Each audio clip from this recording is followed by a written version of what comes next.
Here. Ms. Zuckerman? Here. Mr. Arena? Here. Mr. Gudamello?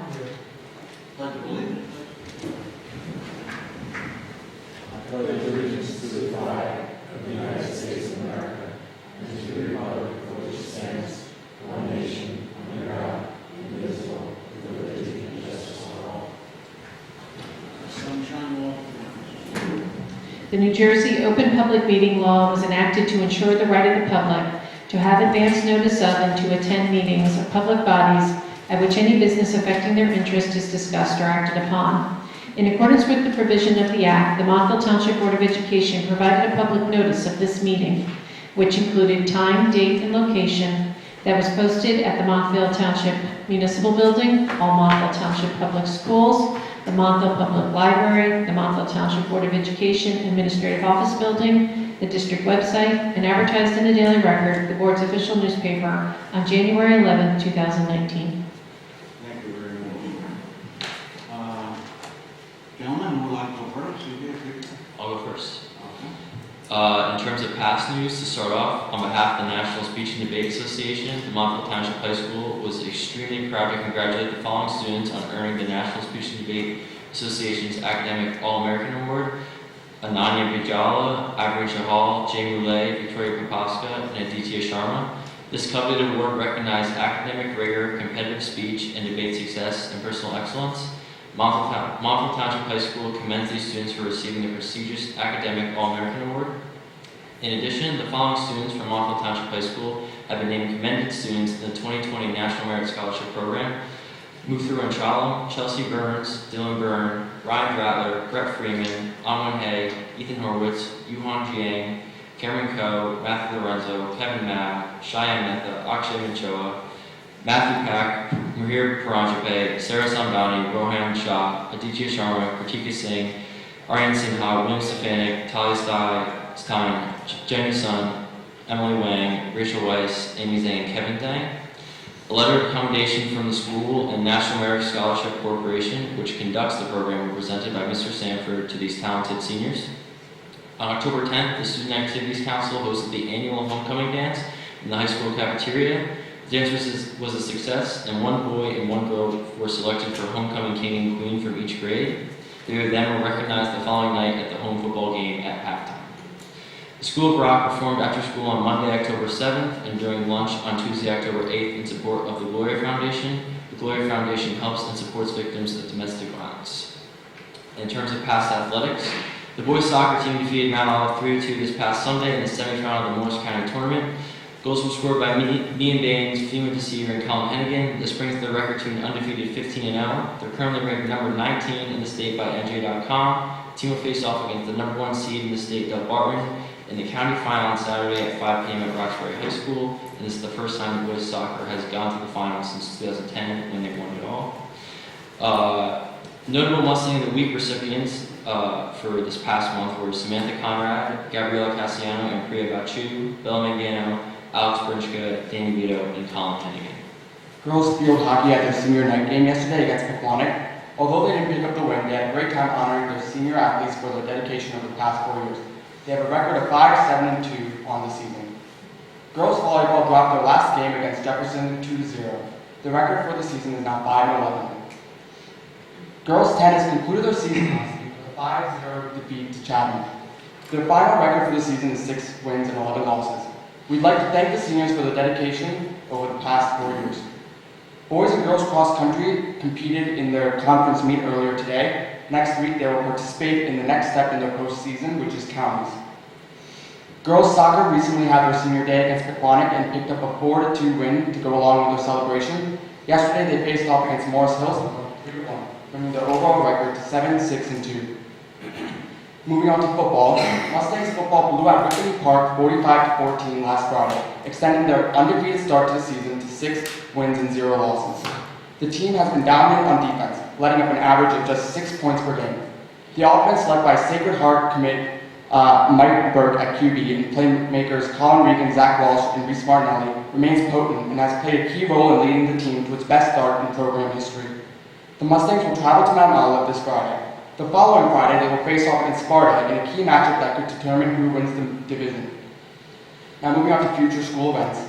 All students grades 10 to 11 and a select group of 9th graders will be taking the PSAT tomorrow, October 16th. The PSAT results will be the only determinant for moving on to the semifinals round of the national medal competition. The International Concerns Club will be participating in the Morristown Hunger Walk this Sunday, October 20th.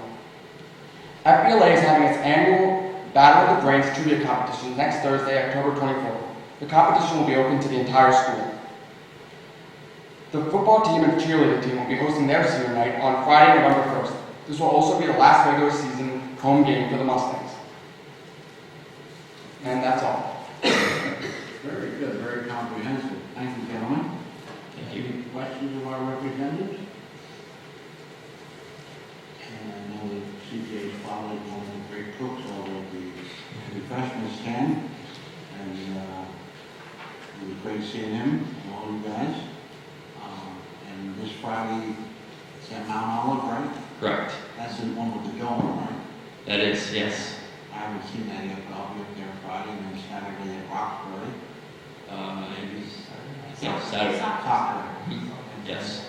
Pretty soon we have a band competition too, I think on October 26th. I think you're right, yes. Saturday. And maybe if someone from the central office could send us directions to Roxbury and Mount Olive, that would be appreciated. I also believe the marching band won their competition this past weekend at Hanover Park High School. They placed first in Class 2A. Yeah, that was on Sunday, I believe, Saturday or something. Yes. Saturday, yeah. Mhm. That was great. I think that this is the second time they took first overall in the competition. And Friday night was beautiful to see the homecoming, all the seniors. It was great seeing the cheerleading squad and the band. And actually we saw the football game, quite a big crowd. And thank you guys for your wonderful report. Thank you. And we're not going to be meeting on November 5th. That's election day. So the next meeting would be 14 days beyond that, the 19th of this. So that would be on the 19th, and that will be in this location, I believe. Yes, okay? Okay. Again, thank you very much. Feel free to leave, unless you want to stick around and do some wonderful reports on testing. And you're seniors, so you guys don't care about that anymore. I guess. Thanks again, gentlemen. Superintendent's report, please, Dr. Roca. I did provide the board an update with regard to 4 district goals for the year. Now we've concluded the first quarter of the year. We have made excellent progress in terms of the referendum construction goal. We are very deeply immersed in the implementation of Schoology, getting our parents involved in that as well. And a lot of the schools had some professional development on Schoology yesterday for our in-service. Things are also moving ahead with character education. We have our book club meeting coming up on November 12th, and mindfulness as well. Things are moving ahead with that. We were very honored today to host the County Superintendent of Schools, Dr. Angelica Allen McMillan. She visited Woodmont School. Mr. Esposito met with her. She also toured the building and met with a number of students. And I think she really enjoyed her visit. This is part of her outreach. She has a number of district visits scheduled around the county. And I think we were among the first on her schedule, so we were very honored to receive her at Woodmont today. I also wanted to note that yesterday we received notification. Each year the BASF Corporation, their foundation, makes awards, grant awards to schools. Teachers submit proposals, and Karen Wardell, who is a science teacher at Lazard, will be the recipient of a $5,000 grant for her project, which is entitled Engineering Artificial Reefs on the New Jersey Coastline. So these grants are extremely competitive. We have submitted applications in other schools in the past and not always been successful. So that's a testament to the strength of this proposal that we actually did receive funding, and we look forward to, when the project is complete, we'll have to have a presentation, come to the board. So, but it's very exciting to receive the grant. I also wanted to comment at the board members' places this evening. I have left you all a copy of the letter that I received from the Montville Township Drug Awareness Council. I received that letter yesterday. At their recent meeting, they just had a presentation and spent some time talking about vaping detection devices, and they are recommending that the school district consider the installation of those devices at the high school and middle school level. And I just wanted to address some of those concerns. In terms of vaping, I know it's been everywhere in the news, as we now are unfortunately experiencing the very serious medical consequences that can result. We, as an administration, have been very proactive over the last several years. I think each year there has been some mention of the horrors, medical horrors that can be associated with vaping in the district newsletter. I know we have also provided parent programs about vaping.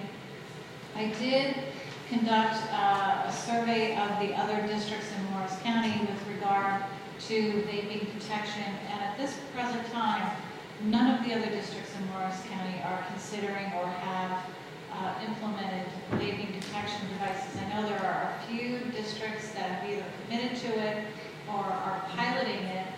I think in light of the fact that these units cost about $1,000 each plus maintenance fees, I think at the present time we are going to, as a district, wait to see the results of some of those pilot implementations and review their experience before we consider installing those devices here in our schools.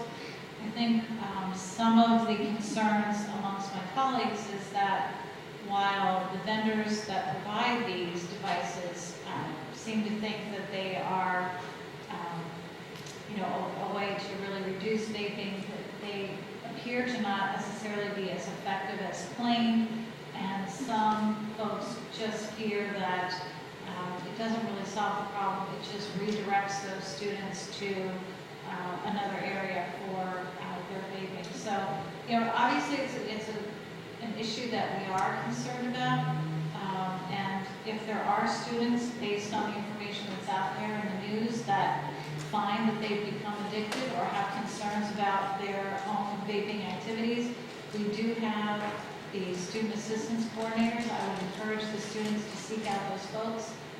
They can be extremely helpful in terms of resources to deal with any kind of addictive behavior, and they're extremely good at what they do.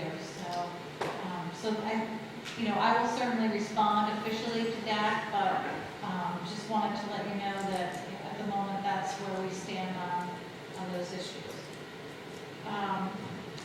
So we also have a couple of presentations this evening.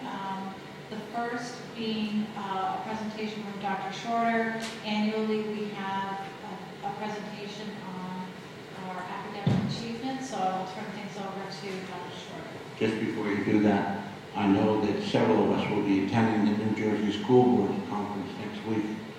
And if there's any information there that is handed out by any vendors, I'm sure some of us will bring it back, because I know the administration is constantly reviewing part of our curriculum on this vaping, and I just want everyone to realize we're just not sitting back on our hands.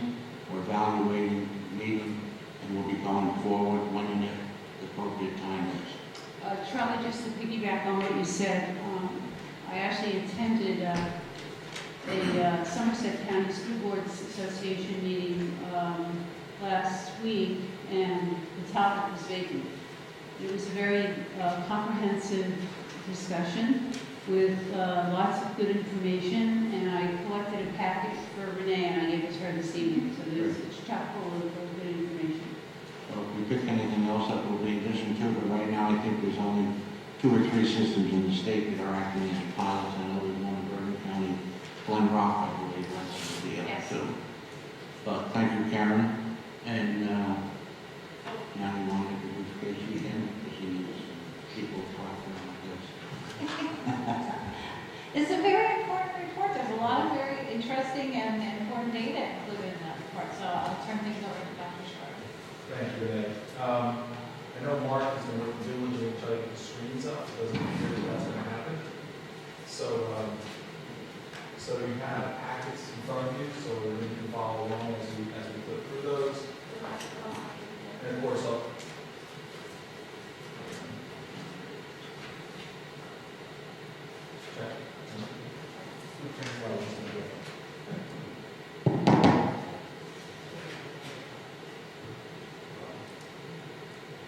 Is that better?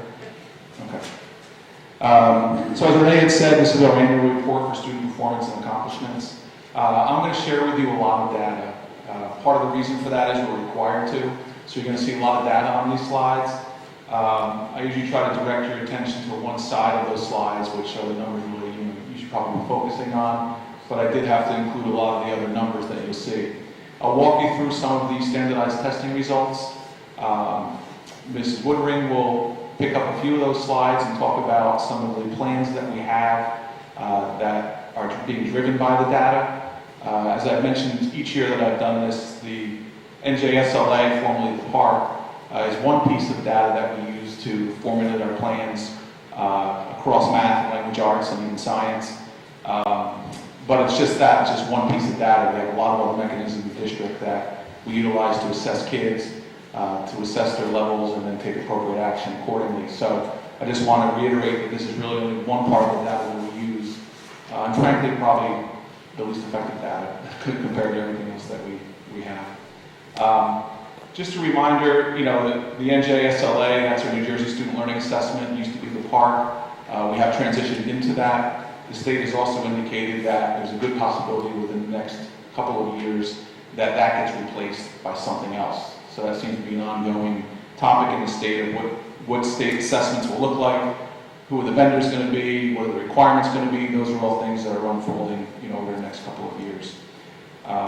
Slide number 3 is just the performance levels. If you recall, those of you here for the PARC, it's very similar. There are 5 levels. Level 1 being the lowest, in effect, of not yet meeting grade level expectations, all the way up to level 5, which would be students exceeding expectations. The state of New Jersey requires levels 4 and 5 as, I guess you could say, passing. So we like to really focus on the percentage of students in my presentation today. We pretty much focus on the percentage of students at each grade level that are meeting that level 4 or level 5, which the state considers proficiency. The first slide with a lot of the numbers would be a 3-year comparison of all levels, level 1 through 5 for 2017, 18, and 19 on language arts literacy using the PARC/NJSLA. I always like to direct your attention to the far right of the screen so you don't have to look at too many numbers. The black colored numbers are what we want. The red colored numbers are where we may have declined over that 3-year period. So as you can see in language arts, just about at every grade level, we increased our scores from 2017, with the exception of 5th grade language arts, where we're about even, down a 10%, but statistically probably insignificant. We pretty much remained flat. You might mention on that first slide for language arts that there are no scores for 11th graders. Last year was because of some circumstances going on in the state of New Jersey, 11th graders were not required to test last year. So we don't have the number of students to run those scores. So there are no 11th grade test scores that you'll see in language arts for this past testing period. But we did see significant improvements in 10th grade, some numbers that jumped out, and also in 7th grade. In 7th grade, about a 14.5% increase over that 3-year testing period. And then 10th grade at 24.6 were 2 grade level areas that jumped out as we looked at those. I think you'll see somewhat similar results in math. We do have some more red on the next slide, which again compares the last 3 years of standardized test results in mathematics. And the column all the way to your right again, the white column there is our levels of 4 and 5, and the percentage of our students, the increases in the percentage of students we have from 2017 to 2019. And in most of the grade levels we had increases. You can see significantly, which Andrew will talk about a little bit later, in geometry, a 20.5% increase over that 3-year period, and Algebra 2 a 22% increase were a couple of numbers that really jumped out, as well as the algebra numbers, which is, we really saw that large increase last year, which is one of our district focuses that we're really pleased with. As you can see there are some red numbers, particularly 6th grade did drop over that period, 6.5, which you'll see in a future slide. That's characteristic across the state of New Jersey, actually across the country, where 6th grade seems to be that transition year where scores often dip, only to rise back up again as they get through 7th and 8th grade. And then, of course, 8th grade took a little bit of a dip there at 2.8%, and then for the most part remained relatively steady in Algebra 1 at the high school level. And you'll see the two numbers there for Algebra 1. That's broken down by 8th graders who will take the Algebra 1. While you see a red number there, minus 1%. Remember, I think they had 99% the prior year. They did drop 1% to 98. Still really good scores for 8th grade performance. They're some of our highest performing math students. And then, most importantly, though, I think our high school increased to 21% over that 3-year period in the Algebra 1. So that was pretty impressive. The next couple slides just give you a comparison with the district's performance increases and then the state's, whether it was increase or decrease, just so you can see comparatively what the typical increase or decrease was at the state level for levels 4 and 5. And then you can see in the dark green there how the district trend has been. So it gives you a little bit of a comparison factor. And you can see there the state did dip in grade level 3 for language arts, where we did increase 8.9. The state also dropped in 5th grade, and we did also, but then there were increases pretty much consistently, at the state level as well as at the district level for grades 6 through 10 in language arts. So it just gives you really a snapshot. Not a whole lot to make of that data, but you can just compare it to our increases or decreases by the state. The next one is the exact same slide, but for mathematics. And I mentioned a little bit earlier that 6th grade tends to be that grade level where scores dip, statewide and really across the nation. And you can see while the state dropped 3.1%, we did drop a little bit further. But it's nothing that's really concerning to us. It's something we can continue to look at, but we are well aware that 6th grade we tend to see that dip sometimes. In 8th grade also we did drop off a little bit in our Math 8 performance. And also in the Algebra 1, which I had mentioned before for 8th graders. But overall, we're pretty happy with our increases across the board in language arts and mathematics. One of the requirements that districts have is to report the subgroups of the standardized testing. So I included a number of slides on here that shared with you some data about a subgroup of students with disabilities, one of the requirements. So I did put together a bar graph in grades 3 through 11, just so you can compare how our students with disabilities performed in language arts across those 3 years. I apologize for the very small numbers at the top, but I thought graphically you'd be able to see the trends, which are a little bit mixed. I think we've improved in more areas than we've decreased, but those numbers do tend to fluctuate, based on the school years. But those, again, are percentages of students who either exceeded or met expectations in levels 4 and 5, and students with disabilities.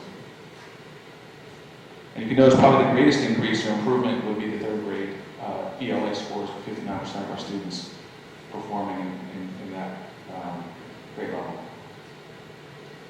The next slide shares the same information, but in math. You'll see the bar graph there. Again, results were pretty mixed as far as the number of increases and decreases. We did see, I think, more areas where we improved than where we trended downward. And again, 3rd grade seemed to be the high-performing grade level. If you look at that over the course of those 3 years, again, the math scores improved pretty significantly in 3rd grade. So that's students with disabilities subgroup. I did extend the subgroup analysis a little bit further to race, which again is something that we're required to do in this presentation. And the 3 subgroups that I did comparison-wise would be Hispanic, Asian, and white subgroups. And you can see the comparison of scores. And that is not over 3 years. That is simply the performance of the last spring administration. You can take a look at those results and see how the different race groups perform in language arts. Whereas we talked about before, the Asian population tends to perform highest on these standardized tests, and that has proven true in mathematics also. If you look at the next slide, you'll see a comparison of the math performance this past spring across the racial subgroups.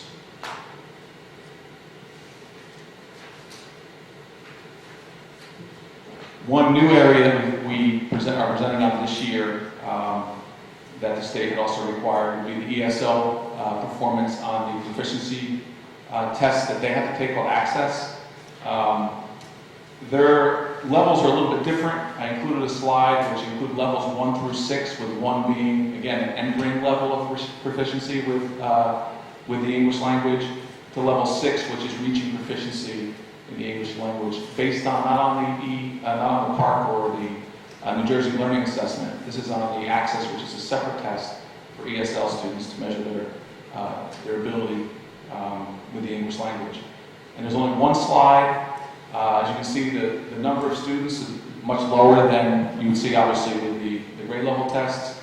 Highest number of ELL students in kindergarten, where we have 18, all the way up to the 12th grade, which is includes only 3 students. Not a lot we can make out of this data because the sample size is small, but nonetheless, I want to share that with you. I think one of the notable things that appears here would be, the upper class ELL students are performing at a level 3 and 4, level 5 and 6, so as they leave our system, they're mastering the language a little bit more proficiently, so that's a good sign. But again, these numbers do bounce around year to year depending on when students arrive, how long they've been in our ELL program, and things like that. So Mrs. Woodring will speak a little bit more about that when we move to the next few slides. So those slides show the data: language arts, math, our subgroups, and also our English language learners. We take this data, combine that with many other mechanisms in the district to assess students, and then we develop a plan. And Mrs. Woodring is going to talk a little bit about the now what. We have this data, we have this information. What do we do now to try to bring students along and improve these scores? So, Mrs. Woodring. Good evening. So I'll start where Dr. Shorter left off with the English language learners. So we always are aware of when they're coming in, how much language they have, and one of the things that we also want to look at is, are they struggling with the language because they also have another disability that is being masked by their lack of knowledge of the English language.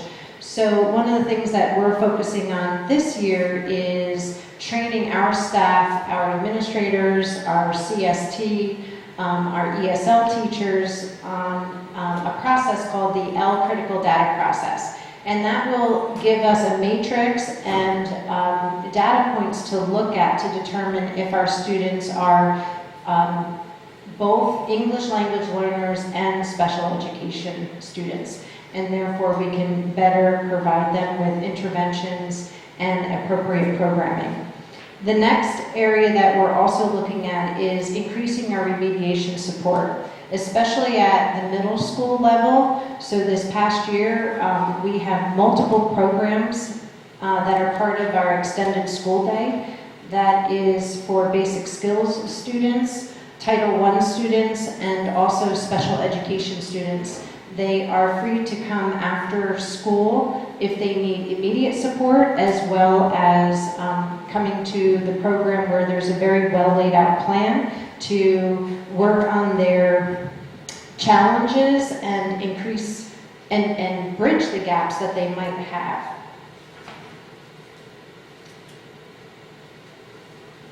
For overall English language arts and mathematics in both regular education and special education, we use the multi-tiered system of support, and we have a number of interventions at level 1, 2, and 3. One of the things we're doing at the elementary level is refocusing on phonics and our foundations program by making sure that all our new teachers in the district are trained. The second area is in the Tier 2 and Tier 3 interventions for grades 3 through 12. We have Just Words and Wilson that is for both basic skills and special education students. And last year we brought in Fontes of Canal level literacy instruction, and we are finding some impressive results with helping students with comprehension. And last year we brought in a new school-wide reading program, and we're continuing that, and the teachers are getting additional training. For mathematics instruction, we are making sure that people are remaining faithful to our Envision Math program. And this year we are also piloting Focus Math, which is a Tier 2 math intervention program for K-5 students. As far as the high school and what we have done, and some of the things that you saw last year with Algebra 1 and this year with Geometry, is our supervisor of mathematics, Dr. Schwartz, has spent a lot of hours working with the individual teachers to go through the data, analyze the data, set up action plans, make sure assessments are aligned to the standards, make sure assessments are standardized across grades and across teachers, and then looking at that data and then deciding what the next steps are, what they need to tweak in the curriculum, what needs to remain the same. It's a lot of work and a lot of individual meetings and department meetings, and I think that the high school math department has done a wonderful job in meeting that challenge, and what you see is a continued increase in performance in Algebra 1, and then this past year the concentration was on geometry, and you saw the difference in that as well, as Dr. Shorter pointed out. Okay, so that was a lot of talk about data and numbers. We're going to talk a little bit now beyond the standardized test scores and highlight some areas that we think students performed in an excellent fashion. First, national merit data over the last 3 years. We like to share this each year, and we did have a couple of increases here. Our national merit finalists, we actually remained exactly the same as we did last year. We ended up with 7 national merit finalists. We had 9 semifinalists, which was 2 more than we had last year. We had 64 commended students, which was 1 more than last year. And the National Merit Scholar Award, we had 2, which we did drop by 1 compared to last year. We had 3 last year. So overall, we saw increases in 3 of those commendation areas. So we're happy to report that. We also, for the second straight year, we were named to the annual AP District Honor Roll for significant gains in student access and success with AP testing. Montville Township High School is one of 39 schools in New Jersey to be recognized for these increases in students that have access to the AP, but also improvement in the number of students earning scores of 3 or higher on the AP, which I'll talk about in a few minutes. So again, 2 years in a row, we're happy to see that access and the number of scores are improving, and we are getting recognition for that 2 years running now. Speaking of AP exams, I did lay out some numbers there on the slides. We do offer AP testing in 26 subjects. As you can see there, 84% of our students scored 3 or higher, and as you might recall, a score of 3 to 5 is considered passing and may be considered for college credit at many universities. This past year, we had 173 students score 5, which is the highest score on AP exams. Last year, we had 148. So we did see an increase of 25 students that scored at a level 5, so that's a pretty significant increase. I think since I've been here, probably the highest. As far as the number of students who scored 4 on AP exams, we had 224. That also is an increase from last year where we had 205, so it's an increase of 19 students that scored a 4. And then naturally, if you see students increase on 4 and 5, you'll probably see a decrease in the students that score 3. And we did witness that. We had 216 students this past year score 3 on AP tests. The prior year was 229. But again, I think that's because more of those kids scored 4 and 5s than they did 3s the prior year. As far as the advanced placement test recognitions, we have 4 categories, and I'm going to read them to you so you know what each one of those categories mean. The National AP Scholars, we had 13 students, which was 1 more than last year. AP Scholars are granted to students who receive scores of 3 or higher. National AP scores are granted to students in the United States who receive an average score of at least 4 on all AP exams taken, and scores of 4 or higher on 8 or more of these exams. So we had 13 students, so that's pretty impressive. Again, 1 more than last year. The category of AP Scholar with Honor, we had 27 students, and that award is granted to students who averaged at least a 3.25 on all AP exams taken, and scores of 3 or higher on 4 or more of these exams. So we had 27, which was an increase of 6 over the prior year. The third category there on the slide, AP Scholar with Distinction. We had 61 students, which was an increase of 16 students from the year before. The year before we had 45. This category is granted to students who receive an average score of at least 3.5 on all AP exams taken, and scores of 3 or higher on 5 or more of these exams.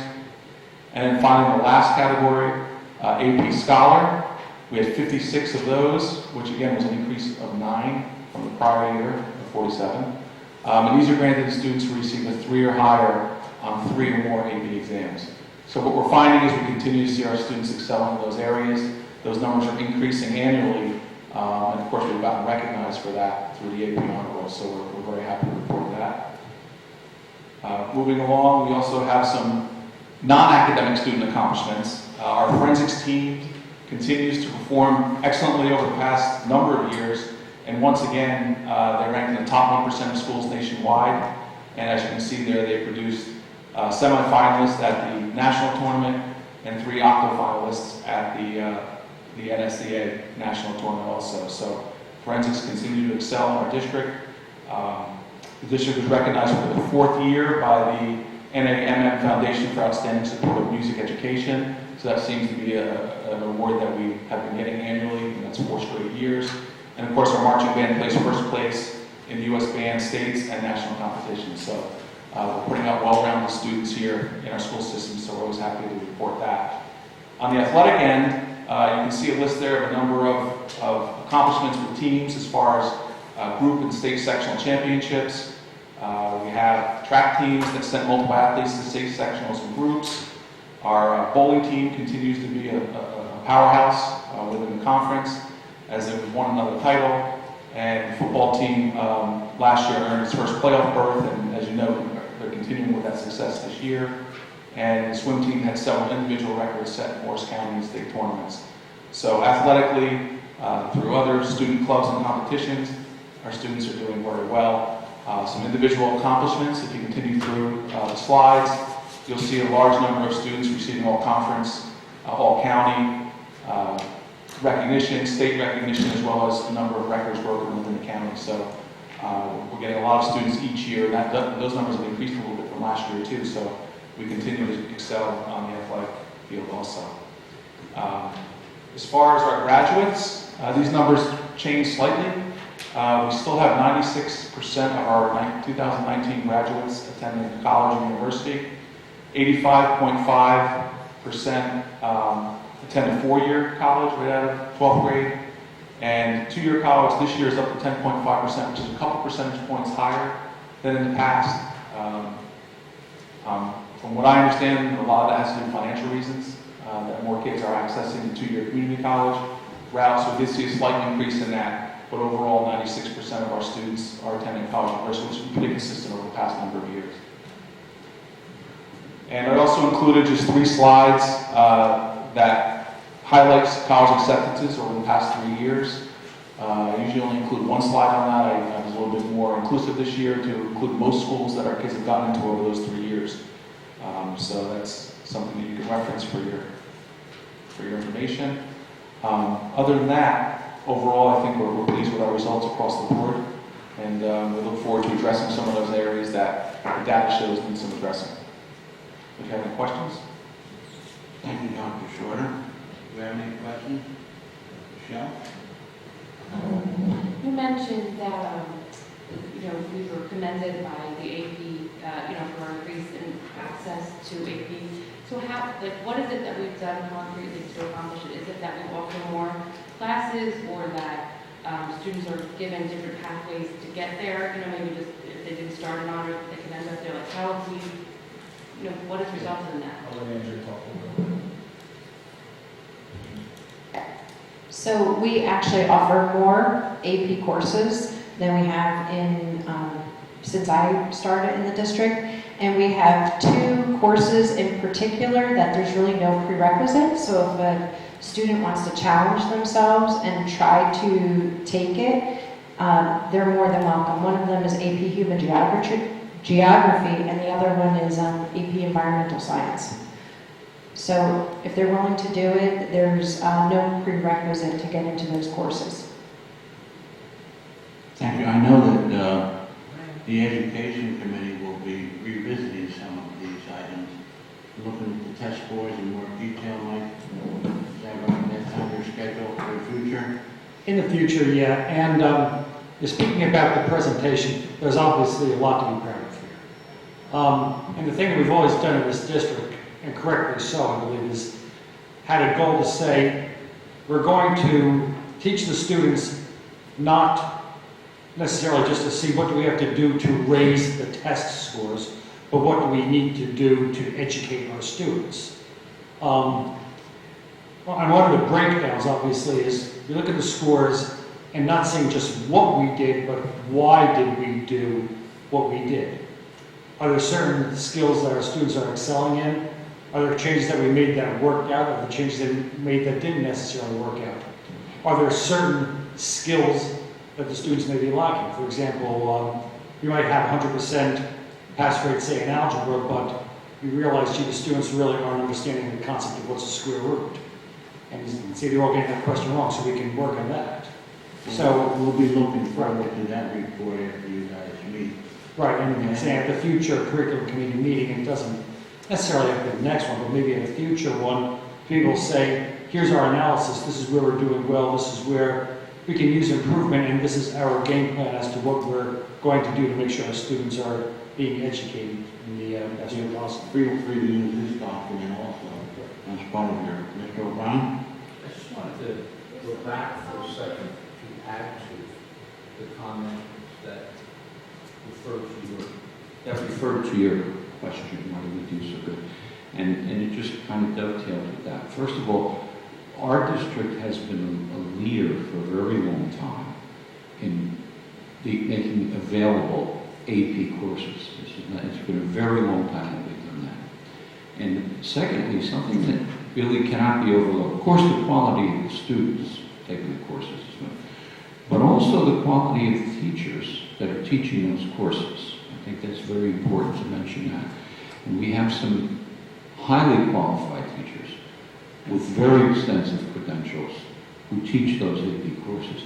And I don't want to overlook that aspect that helps make those courses a success. Well, I'm going to hitchhike on that, Michael. Not just the AP, I think the overall report indicates, and I'd like to personally thank the staff, Scott might be able to share that with them, for the excellent job that they have done in educating our children. Because these results are outstanding in my mind, and I'm sure they will continue.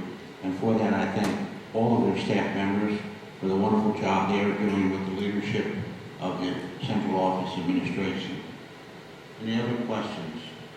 Michael? Yeah, I just want to add a little further, okay? Every month or two or something, some magazine decides we're going to have a ranking, this, that, this. And I think the presentation tonight that we had is really where the rubber hits the road. Okay, I think that's really where it's at. All these magazine articles and things like that. And I thank you. I think this is the thing that really tells us about whether we're on somebody's list last week or the week before.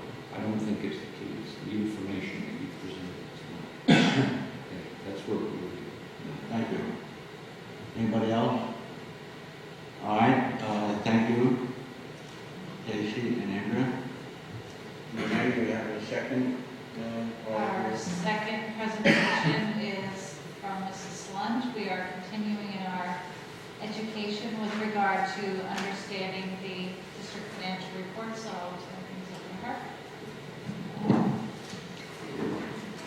have left at your, each of your seats the financial reports, a copy of the financial reports that are also part of this agenda, and I wanted to just highlight a few things.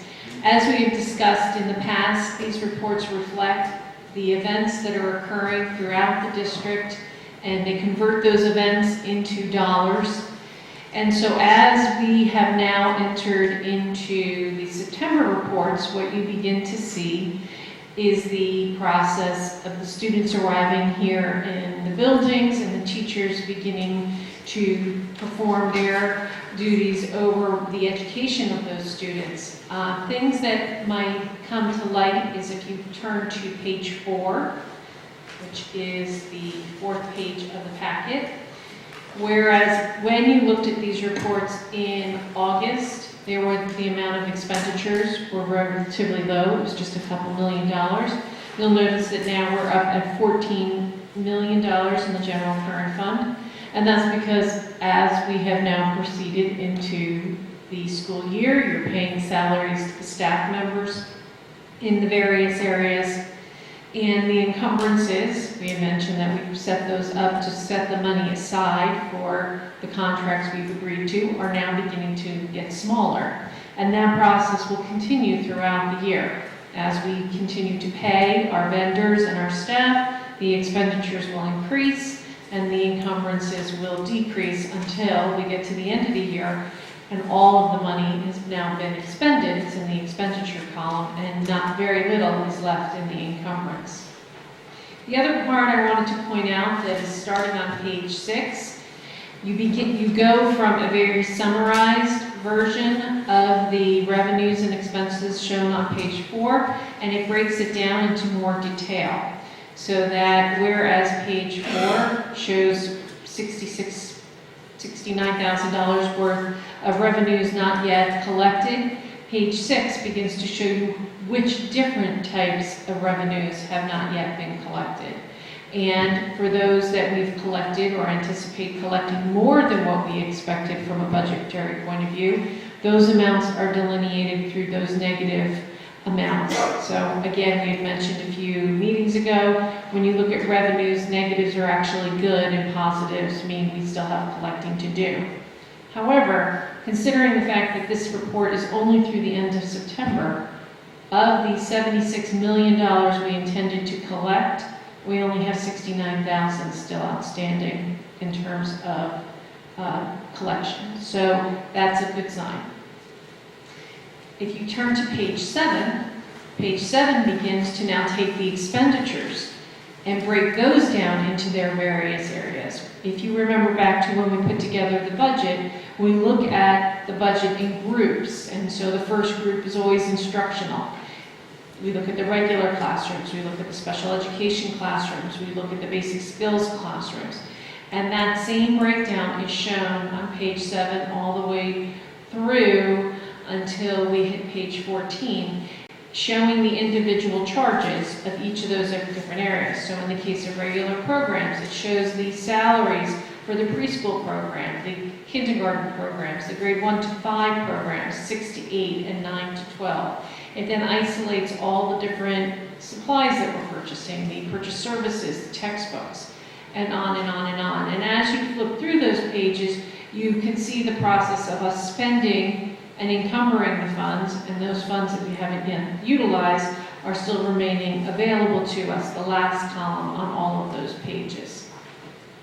So really that's the bulk of it, through page 14, right? Yep, exactly. Pages 1 to 7 are the general and the rest are the detail. Does anyone have any questions in specific? What we're going to do when we meet next time, we have been focusing solely on the general fund, which is what most of our transactions flow through. It's also what you create when you create the budget. However, what we will focus on next time is the other governmental funds. The general fund is just one of 4 funds that we report on every month. The ones that we'll look at next time include the special revenue, which are our grants, both federal, state, and local. Capital projects, which is where all the referendum and ESIP funding and expenditures are coming through. And then finally, the debt service fund, which is where we are paying the balances owed on referendums that we've passed in the past. Thank you very much, Christine. I'm sure we're all looking forward to more numbers to look at the next meeting, but it's an opportunity for people that aren't familiar with it to get more familiar with it. And please feel free to contact Gene if you have any specific questions. The next part is the section G, which is committee reports. Finance. Karen? We just met prior to the meeting, and we spent a good deal of time going over the newly comprised long-range facilities plan and certain projects that we hope we can accomplish over the next couple of years. We also covered areas of the referendum in those projects, some of which are, for at least phase 2, are already in their punch list phase. And then we also went over the financial health of the school district. Thank you, Karen. Curriculum, Michael? Thursday. Thursday. Mr. Morella, personnel policy. Right, we met a couple of weeks ago, and it was just basic updates that are required as stress. On the agenda tonight? Yeah. Yeah, thank you. Communications, Karen? Security, John? Nothing. Nothing yet. Delegates, Karen? Well, I guess I suppose the biggest thing that's happening at New Jersey School Boards is the upcoming workshop, which is the annual convention of school board members, administrators down in Atlantic City from the 21st until the 24th. I know some of us are going, and so I look forward to seeing you down there. Okay. I'll be at the meeting. Mr. O'Brien? How do you know? Morris County, Mike? We had our meeting on September 19th. I did want to mention that there might be a possibility to publish, when we get our agenda and our information, we have our list of dates on there, just stick the Morris County meetings in there, because they're optional for people who might want to be interested. The next one is December 12th. They're on Thursdays, isn't it? It seems very odd. Thursdays used to be open, but everything seems to be going to Thursdays now. There's so many things in town around. So it's Thursdays, December 12th, be the next Morris County meeting for anyone who wants to attend. I do not have that. I believe it's in Jefferson. Okay, could be. I don't have that. It is December. Okay. Educational services, John? We met last week. What they did was they combined the two schools at Park Lake and Regional Day, and we met in their brand new school, Central Park. They did a phenomenal job. If you guys ever get an opportunity to stop by and see it, I would definitely recommend it. Thank you. Drug awareness? Met last week, and as Dr. Rothar said, we talked about the vaping devices and with the recommendation that they did indicated there have been two schools. I think Glen Rock was one, and I think Sparta might have been the other that was using them. But the data being somewhat inconclusive, Dr. Rothar obviously expressed her belief in that's fine. Just wanted to report that we did speak about it. And I spoke to Dr. Rothar about the meeting before this meeting. Has there been any discussion about Project Graduation? I know we didn't run it last year. Is there any thought of it happening or not happening, or is it too soon? Too soon. I mean, nothing Too is, soon is fine, Mike. I can say that. no real solid plans. Liaison, Cedar Hill? Excuse me, Mike O'Brien, the booster. Okay, just beg your indulgence of everyone for a few minutes. The athletic boosters, Mustangs, met on October 2nd.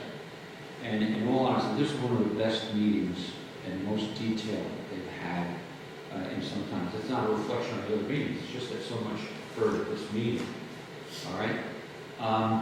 The first thing that, just so that it's clarified and everybody understands it, all the money that the boosters raise, just so everybody's clear, does not go to just one program. It goes to all the programs, and make an effort to reach out to all the coaches to find out about things that they need in their particular sport. Oh, and also I wanted to make a special note of thanks to the maintenance staff at Mr. Toth for getting the facility ready, the corral, for the first home game that week. That sort of issue came up about things that need to be taken care of. And they really were great about it, because the corral was a big money raiser for the athletic boosters. Okay? There was talk about the presentation, presentation that the Mustangs had about college acceptance. Okay, now these were the two that I think were the most important and lasted longest. And I'm going in backwards order. I started with the things at the end of the meeting. I'll get to the very first minute. So the second thing was a presentation that was made about the weight and conditioning program. And I cannot emphasize enough how in the current athletic environment, weight and conditioning programs have become so important to all schools. The schools that really achieve have outstanding programs. Just to say our program probably, in our facility, probably somewhere in the middle. So the Mustangs are going to try to help to do something to help improve those facilities. But it's a very important aspect of the athletic program, weight and conditioning. Okay, the first item that was discussed, took the most time of the whole evening, was about the band. All right?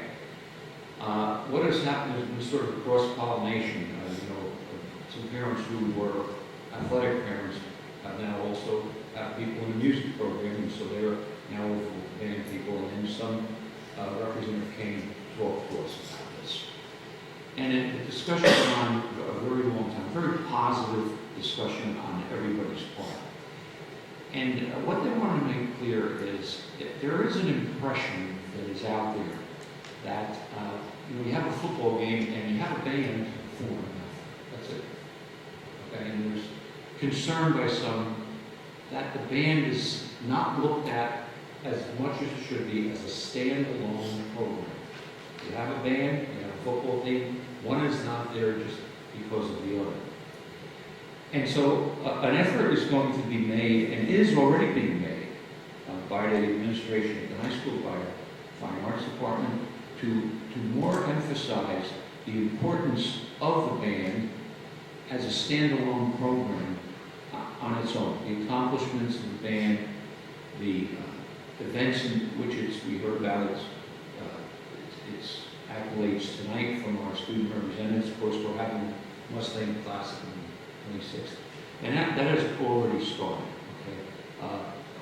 Not just boosting athletics, but boosting the music program and the importance of the music program. So it was a really, really positive discussion, and it really seemed like athletics and music came together that night in there. It was a terrific meeting. It really was. Okay, but enough said. When's the next meeting, Mike? Okay, the next meeting of the Mustangs is December 4th, a Wednesday. They meet on, usually, unless there's something on, usually on the first Wednesday. Okay, thank you. PTC liaison, Cedar Hill, Karen? The next meeting is October 2nd. All right. Hilldale, Mike? We met on October 10th, and I was really I was surprised that the turnout was terrific. It was in the gym, and I don't know whether there was between 30 and 40 people there for this. I didn't just expect that many. So they basically talked about the fundraisers, and the programs that they're going to have for the students throughout the year. Their next meeting is December 5th, Thursday. Thank you. Valley View, Joe? I attended their September 18th meeting and was fortunate enough to get there a little bit early, and Dr. Kenny took me on a little tour showing all the areas that were done over the summer. And it's pretty amazing how everything turned out. For the PTA side, their first meeting discussed what they're going to do for the year, as well as they came with their budget. And also, when I mentioned back in the springtime was that instead of doing their traditional fun fair, they were going to do a harvest fest in the fall, which occurred 2 weeks ago on Friday. From my understanding is that it had a great turnout, kids had fun, and they're looking upon keepers as their alternate instead of doing the fun fair. Wait, I know you mentioned you and the administration has offered to take any board members on tours of the facilities, and I'm sure Dean Renee will be in touch with our Friday updates, so anybody else can have a chance to go through them and see the construction. Mason, as you know, will be meeting next month. Woodmont, Mike? Thursday also, we're after CIT. Lazar? David? So, I and my craft corps attended a meeting the other day last week. I'll tell you one thing, that Lazar, out of all the schools, has really embraced Schoology. I mean, I know we all get the messages constantly from the principal, but he sends out a daily link to the LNN, their Lazar News Network program that they have. It's really quite fun to see what the kids are up to. If you ever get a chance, you should view it. But like I say, they really embrace the Schoology. Of course, Genesis remains where the grades are. Color War was a big hit, as well as School Spirit Week. And they have an activity night coming up this Friday, the 18th. Pizza and a DJ. They have their book fair coming up. And they're doing quite well over there now. Mike, would you like to add anything? I didn't get all highlights. Okay. Sorry, I left some. High school, Michelle? I attended the meeting on September 25th. So for the first meeting of the year, Mr. Sanford had all of the directors and supervisors in attendance, and the administration. He introduced them all, as well as Officer McGowan.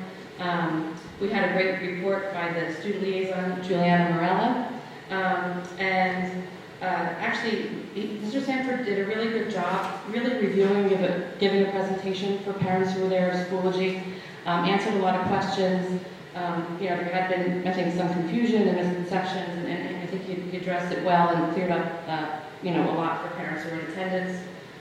Gave a construction update, and as a matter of fact, I think a couple of the teachers there thanked the parents in attendance for passing the referendum, and we're very happy with the way things have progressed. So that was very nice to hear.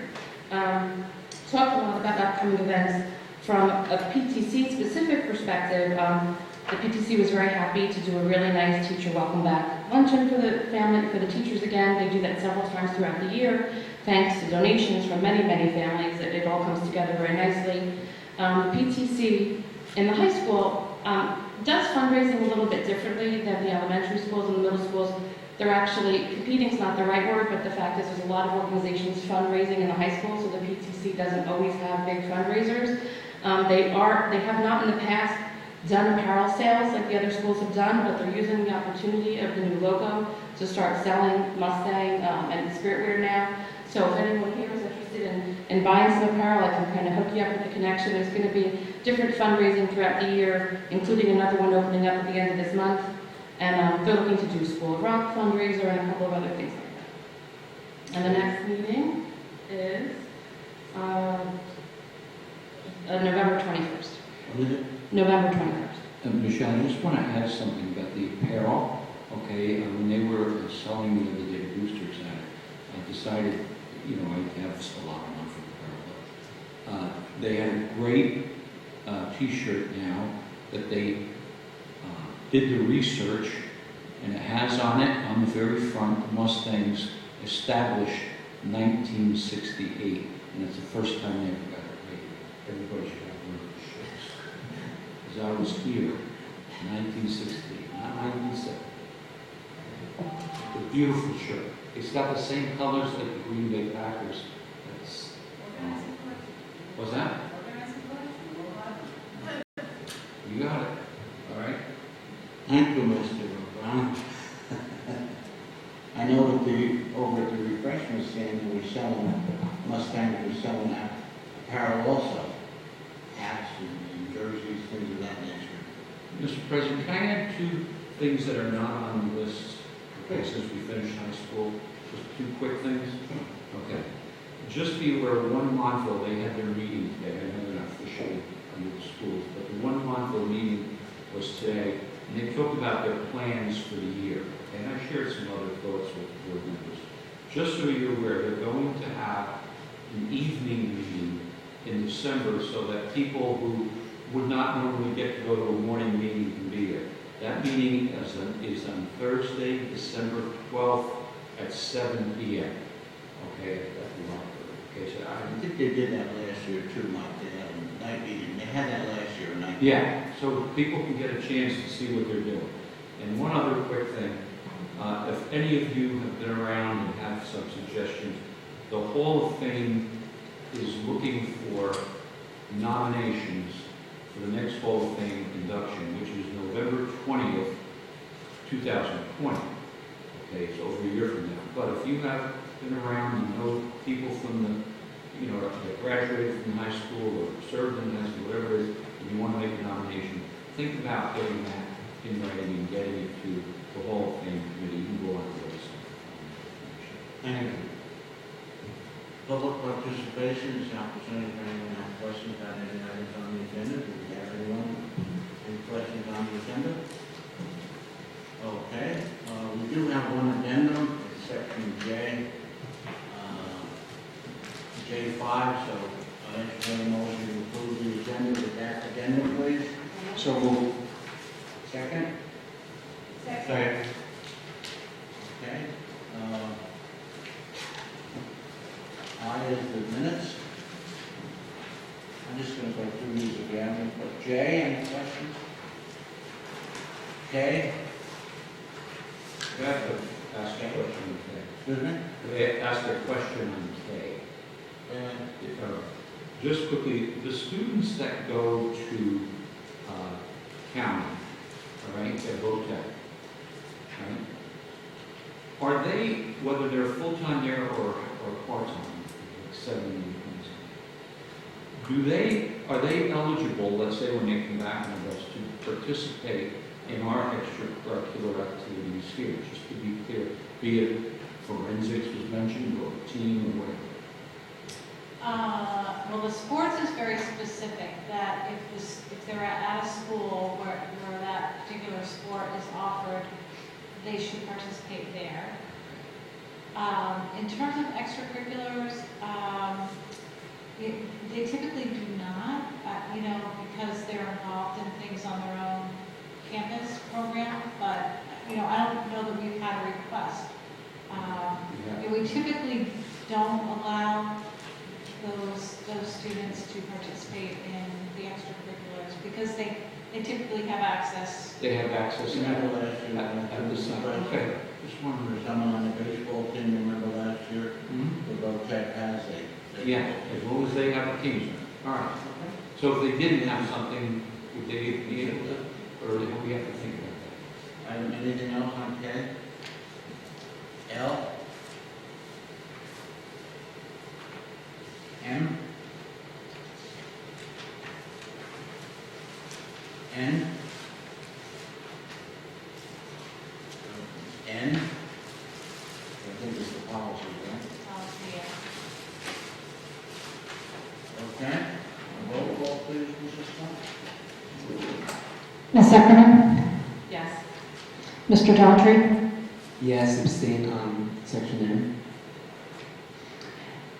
Dr. Guadagnino? Yes. Dr. Modrak? Yes. Mr. Morella? Yes. Mr. O'Brien? Aye. Mr. Rappaport? Yes. Mr. Palma? Yes. Mr. Graham? Yes. Section 2, old business. I know Melissa came in 3 minutes late, but we're not going to be meeting on the 5th of November. The meeting's canceled. We'll be having one meeting in November on November 19th. Okay? Anything else on the general board comment? New business? Old business? Public participation for anything not on the agenda? All right. Entertain a motion to adjourn, please. So moved. Second. All in favor? Aye. Opposed? very much.